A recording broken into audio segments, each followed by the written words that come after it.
Today we're going to talk a little bit more about the store reset that I'm doing to really try to enhance my eBay store and pump some life back into it amidst the slow sales that have been happening the past couple weeks for myself. And then we're going to get into last week's sales. We're going to talk about the worst 5 first, and then we'll jump right into the best 5 sales. Let's get into the details.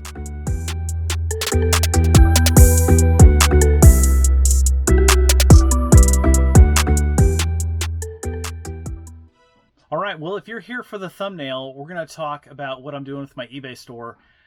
Right now, I'm going through a little bit of a transition where I had a lot of carryover inventory from past purchases, and then even recently going to some estate sales and buying lots, stuff like that. I've made some, I don't know if I would say bad buys, because I pulled a lot of good stuff out of some of those lots and then ended up with some lower value merchandise that I sold off.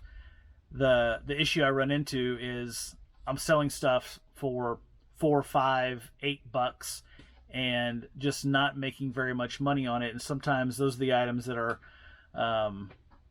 taking up my time and my energy. And at the end of the day, they're just really not worth selling.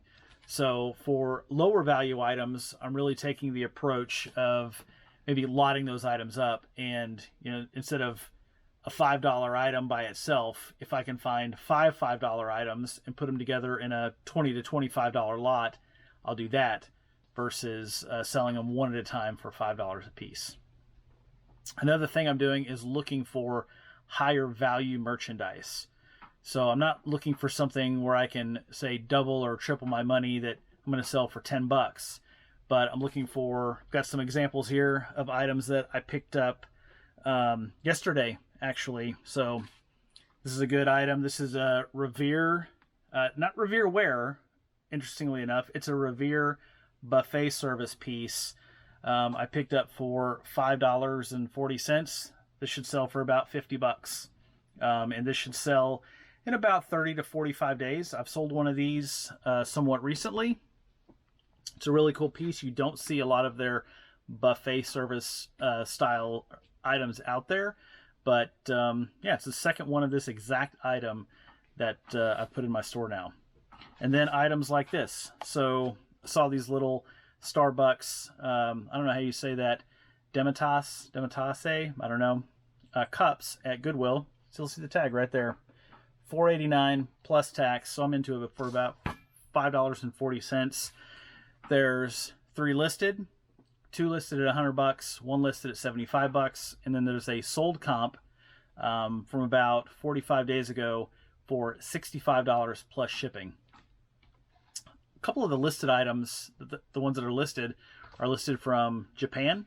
So I think for stateside selling, it may have a leg up and be able to move mine a little bit faster, and that's a $60 to $65 range, and have a buy cost of $5. Another thing I'm doing is really kind of shifting, making sure I'm paying attention to more categories within the stores that I'm already going into. And that's going to count for garage sales and estate sales as well, but especially in thrift stores, I'm paying more attention in the clothing category. It is very saturated, but there's also a lot of clothing sales that happen all the time. There's plenty of resellers online where you see they have 4,000, 5,000, 8,000 item stores that are shipping, 20 and 30 packages a day. I don't aim to have thousands of clothing pieces, but I'm going to do a little bit of rearranging here just in my little warehouse storage unit. Behind me, or in front of me, I've got a 48 by 18 stainless steel rolling racks, just like one of these here, but it's long ways. I'm going to replace that one with a 72-inch long 24-inch wide rack, and that's where I'm going to start. Right now I have some hats and stuff there, but I'm going to start storing all my clothing right there, and I should be able to get somewhere between 400 to 600 pieces of clothing just in that one small space right there. So as long as I keep that flowing with the right merchandise, last week or over the past 2 weeks, I've picked up clothing pieces.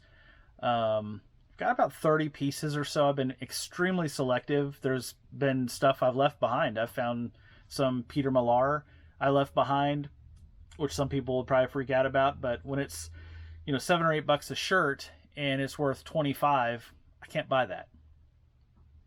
And I haven't found enough of them in a lot. A lot of them, they have the insignias embroidered, golf clubs, country clubs embroidered on the sleeves, or they just have maybe a company name. Those really aren't worth much, so I'm leaving that kind of stuff behind. But I'm trying to touch more categories in the places I'm already going to make the trips more valuable. I talked last week about if I can just pick up 2 pair of jeans, or in this case it's going to be probably a little bit more shirts. Not having a lot of luck in the jeans department. I'm finding too many very, very low end jeans that they're asking $9.29 or $9.49 for. It's just not going to happen. So even today I found a pair of 511 tactical. I forget the pant. There was a name for the pant. I forget the name of it, but I looked it up on their website and they're selling for $85. I'm like, oh, this is going to be great. They're like $7.49 at the store, and unfortunately on eBay they only sell for about $20 to $25, and some of them under $20. So as much as I like the brand, I had to leave them behind. Just I'm trying to get away from what I feel like will sell and things that I like, and make sure I'm going to pick some stuff I like, but I got to focus more on what's bringing in the profit. So for all the people that have been giving me a hard time about the cheap stuff I've been selling and the low profits, they'll be happy to hear that. But I'm also taking more items out of my store. I've taken about 40 more items out of my store that were sub $10 that had no action at all. And it's just taking up space. And when I look at a lot of that stuff, the amount of money I have into 40 items is probably $10, maybe $10, probably not even $10. So it's just worth it to get it out and free up space, and really just focus on the quality of the listings I have up on eBay. It's kind of an eBay store update. That's, not a lot of probably great information there, but hopefully it helps somebody. Yeah, if you have any questions about it, just let me know. I don't mind answering any questions. You want to give me a hard time about it? Give me a hard time about it. That's okay too. All right. Well, last week was bad. For me, it was really bad. I was watching Justin Resell's video, and he had a killer week for a couple of different reasons, and had some really good sales. I was watching Commonwealth Picker this morning, and he was talking about having a really good week, and then I've heard from other people they had a really bad week. So last week, it's all over the board. But personally, I had a really bad week. One thing I did a little bit differently is I messed up my store's the store sale that I've been doing for about the past 4 or 5 weeks over the weekend. I had an event I was at with my boys, my wife, all weekend, and I forgot it started on Friday, and I forgot to start this sale for my whole store. I still had some items on 50% off clearance, which I sold a couple items. At that point, it's time to let them go if people don't want them at 50% off. And so Sunday morning, I realized, oh my gosh, I never started the sale. So I threw a bunch of stuff in the sale and not really any results. But yeah, it was slow for me last week. I sold a total of 13 items last week, which I've sold more than 13 items in one day before, so that was like, whoa. Took me back a little bit, but sold 13 items for a total of $313.55, which yielded a pre-tax profit of $109.56 for a 35% profit margin. I did list 33 new items last week as I was out and about hitting stores, so I really thought it was going to be a little better than that, but it is what it is. I can't go back and fix it. The number one profit source for the sales last week was estate sales again, second week in a row. 5 of the items were from an estate sale, or 38% of the items sold, which was actually different quantity, but same percentage of items sold as last week. So last week, 38% of the profit came from items at estate sales too. Interesting. But promoted sales, so 8 of the 13 items were promoted. So at 62% of the items, which is that percentage is pretty typical for me. And then items sold on a sale, like a discount or an offer, there's 4 items or 31%. That's a little bit lower than I normally see, but that's okay. And then 2 double dips, so 2 items that were promoted and sold on a sale or an offer. It's kind of the high level of store sales, but now we can get into the worst 5 sales of the week. First, let's talk about those. Gosh, it wasn't hard to find bad items last week, that's for sure. Coming in at the 5th worst sale of the week was this Salad Master steamer insert. Actually, I received the offer Sunday night. I didn't see it and accept it, and actually the sale didn't happen until Monday, so it fell into last week, but paid $4 for it. I didn't comp that. I saw Salad Master, I just bought it. $4, yep, I'll take it. And sold it for $10 on an offer.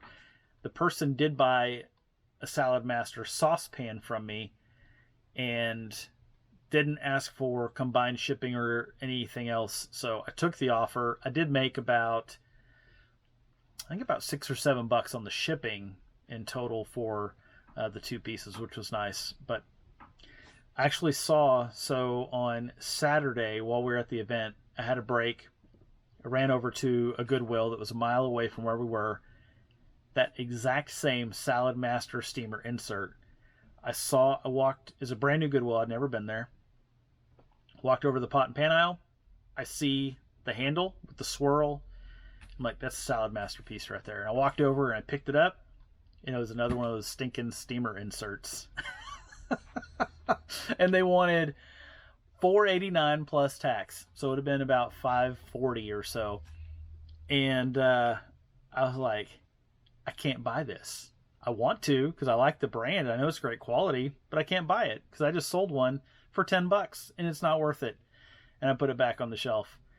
And then I walked back by it and I was like, I wonder. So then because, in my head, I'm still wanting to buy it. I look at the comps and like, it's just not worth it. Couldn't do it.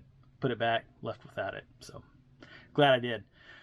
But this one, 5th worst sale of the week, made $5.62 in pre-tax profit, or a 30% profit margin. The reason the profit's so good is because the shipping, I made money, quite a fair amount of money on the shipping as well. So you'll see that. Wrangler jeans, 4th worst sale of the week, were these Wrangler dress jeans.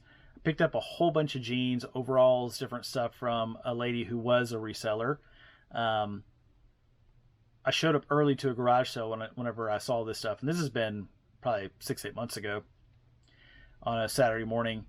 And I said, man, you have lots and lots of jeans. I said, do you sell jeans? She goes, yeah, I sell them on eBay. I was like, oh, so do I. And she goes, oh, you're going to find some good stuff then.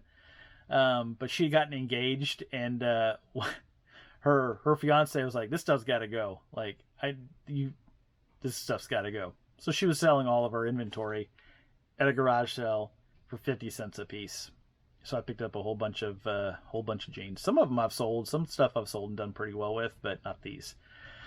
Picked them up for 50 cents, sold them for $6.44 plus shipping, for a $3.97 pre-tax profit, or 25% profit margin. And then there's this third item, 3rd worst sale of the week, this milk glass mixing bowl. This went in a really old GE stand mixer that would have gone on your countertop. The bowl is actually branded GE on the bottom.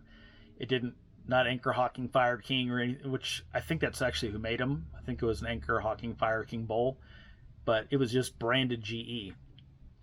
So called a beehive pattern with the lines in it. It's a pretty cool bowl, but I overpaid for it. I should have paid 50 cents, maybe $1 if I was even going to buy it. at an estate sale or something. But I bought it at a thrift store.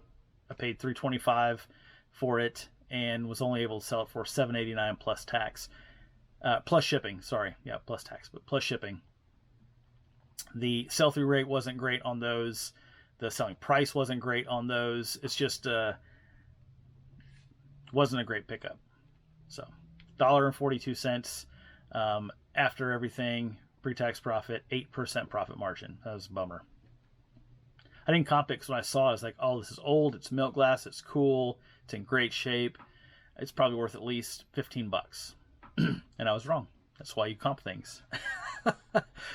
I had false confidence whenever I picked that up.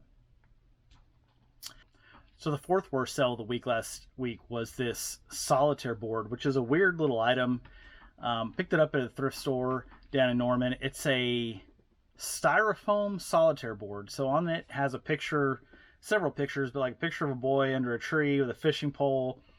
He's like got it propped up on his lap playing solitaire while he's fishing, which nobody does anymore. But yeah, so it's set up to where it's got slots for cards, and it's a weird little deal, but it was $2, and I saw that they were selling.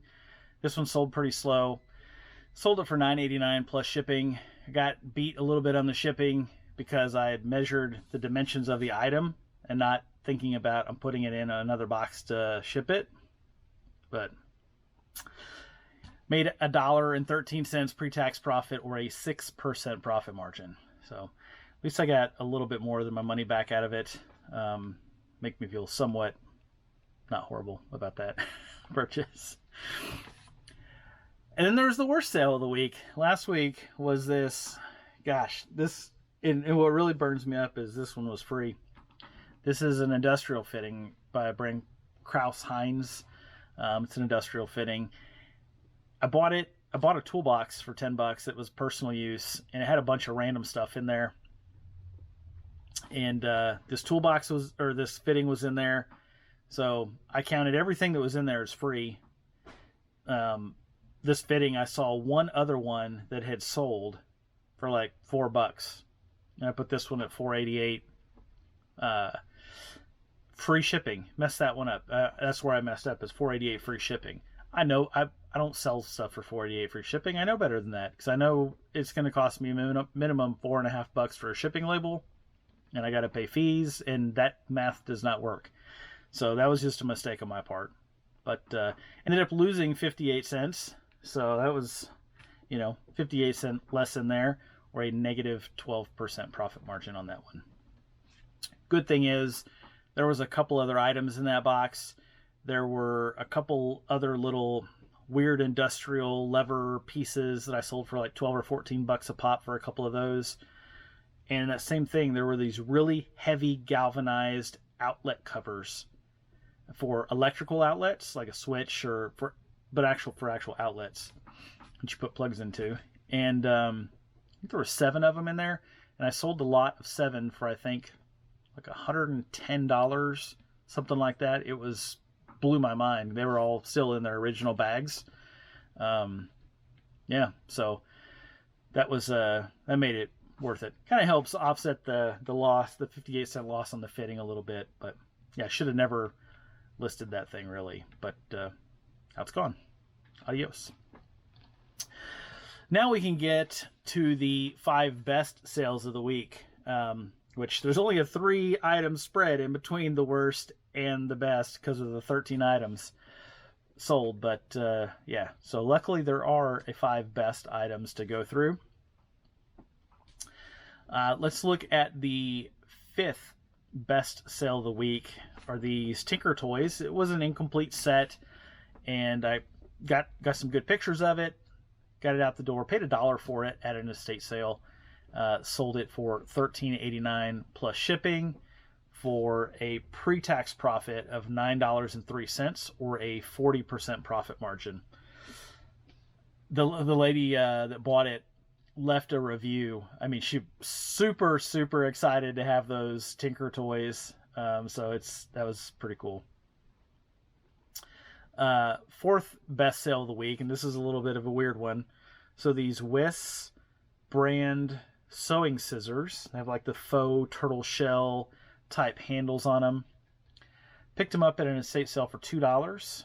Sold them on sale for $11.39 plus shipping. Made some money on the shipping.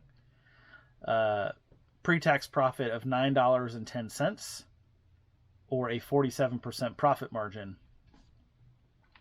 The person who bought them, the gentleman that bought them, messaged me, said, hey, I'm just giving you a heads up. I'm going to, before I leave bad feedback, I'm disappointed in the scissors. They're very hard to operate, like open and close. They stick, and there's staining on the blades. And he's right. I knew there was some, rust marks on the blades themselves. Not like rust eating away at the metal, but like surface rust. And when I took the pictures, I had them open, but only slightly, so you could see some of it, but not all of it.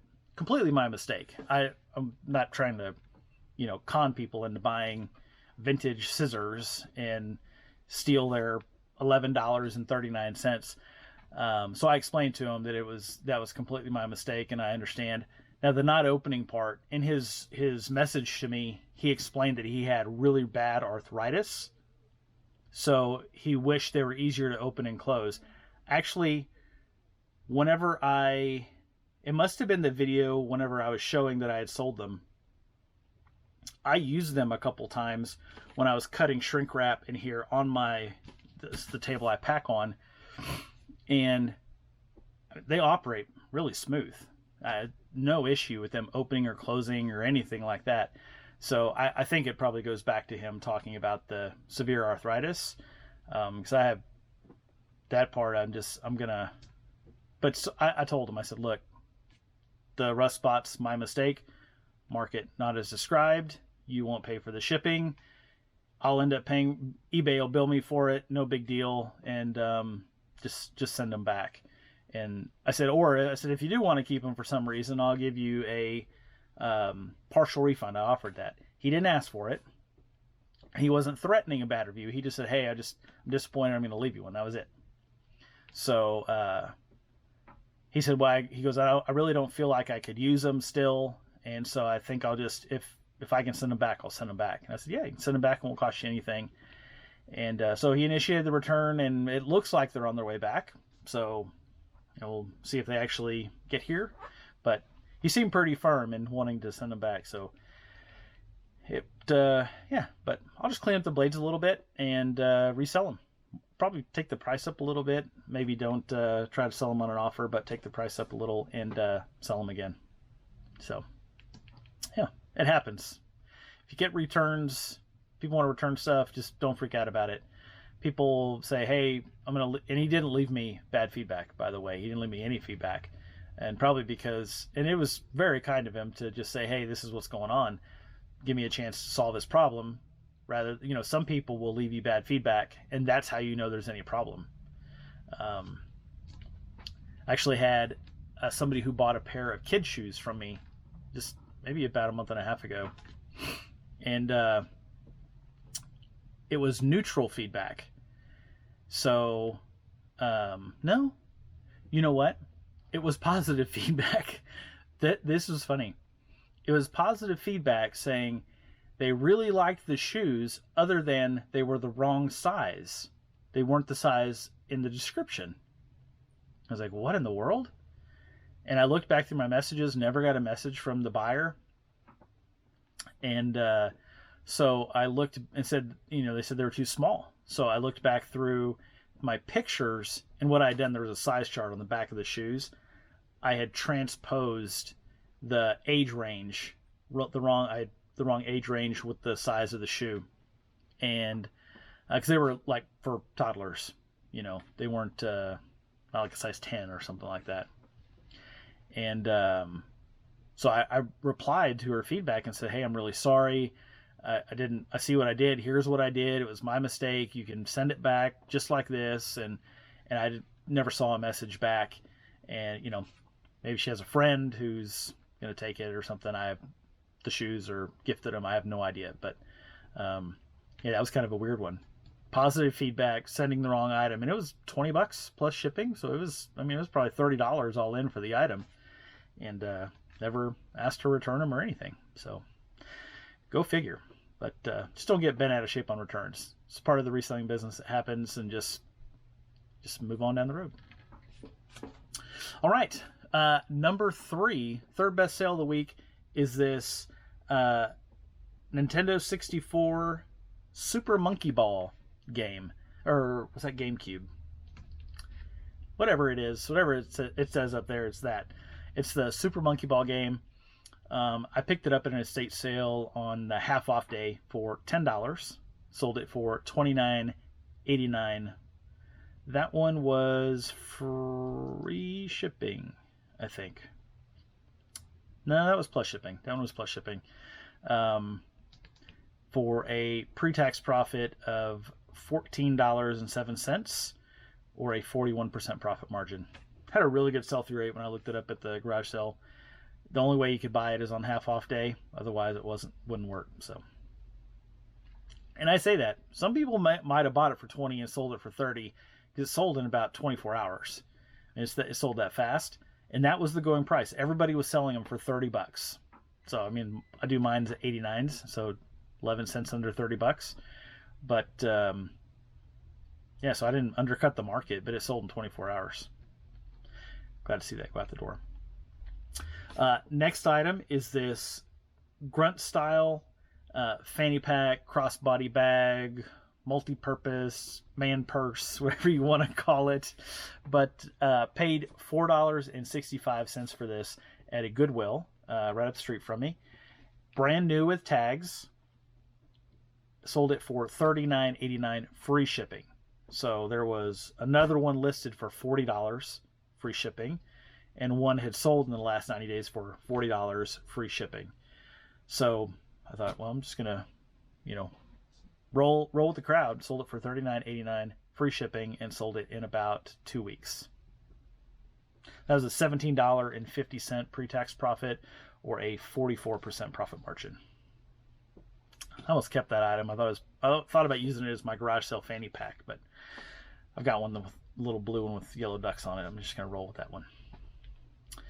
All right, and then number 1. So the best sale of the week is this Electrolux oxygen line vacuum power nozzle. So sold this one for $64.89 plus shipping. Paid $20 for it as part of the whole vacuum on Facebook Marketplace. I've still got the vacuum body over here. I've got the hose right down here. So I've got a couple other parts that are worth about $150-ish or so to sell also. But yeah,